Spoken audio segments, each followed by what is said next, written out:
for Big Cass, man, I look at him and I say, dude, this guy really, really has sacrificed a lot. Yeah.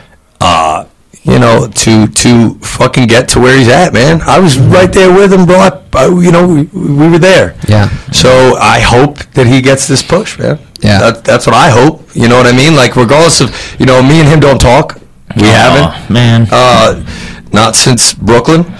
But, you know, like, I don't have any ill feelings, bro. Like, dude, it was one of those deals in that time where I was like, you know, I said, you know, you could forgive somebody, but you could never forget it. Yeah. And I just looked at the situation that we were in, bro. We had the #1 fucking ratings draw of the year in 2017 by breaking. Yeah. The team. You know, breaking up, and then the hottest storyline going into SummerSlam, and like with that shit, and then it died off, and then the Big Show got involved, and then they had their match where I was locked up, and then bars and shit. Yeah. But the next night was our blow off. Yeah. So he's the blow off, and I know that I'm going to 205 Live.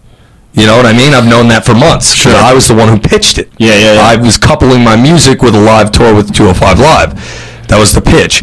So I know that I'm going to 205 Live the next day. Me and him are done with our feud. Yeah. And I'm going to wrap this up. But basically, you know, I'm in the ring, Brooklyn. The payoff is I get this fucking chair in my hands.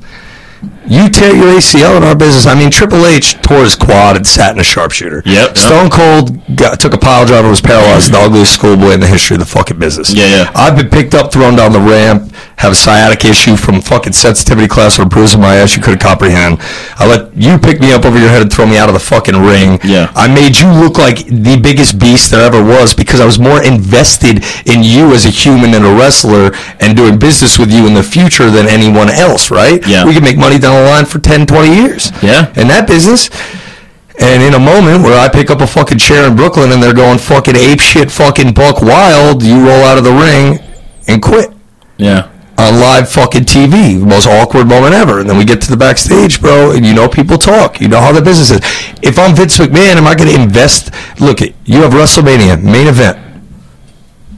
We expect you to go out there and have a half hour, 45-minute match. You tear your ACL in the first 5 minutes.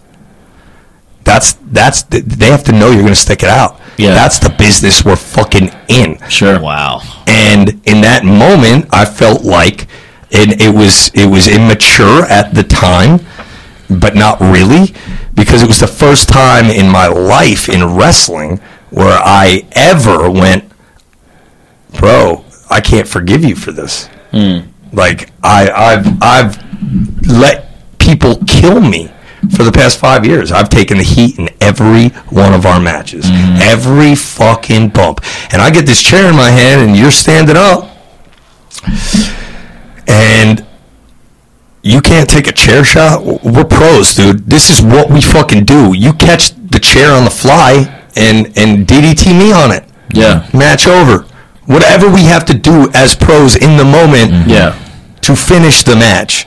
That's some pipe. That was where I stood, and we got, you know, we haven't talked since. And since then, the only thing I've ever done is, you know, I texted him once on Christmas and just said, man, you know, I know you tearing your ACL, you know, like I just hope, I said Merry Christmas, and I hope that you fucking come back better than ever, you know, because he's got an uphill battle to climb more than anybody I know. Yeah. Really hard to go uphill with a torn ACL, by the way. Well, so, I mean, but you know what, dude, he's a tough son of a bitch, and I can't put myself in somebody's shoes. Everybody handles pain different ways. Like, you know, the way Hunter broke it down to me, he brought up one of the biggest and best names in the business, and I'm not going to say who it was. They were in the ring one time, they got hurt, and he was screaming and crying, but Vince still put all the money up that guy's ass and launched him to the moon.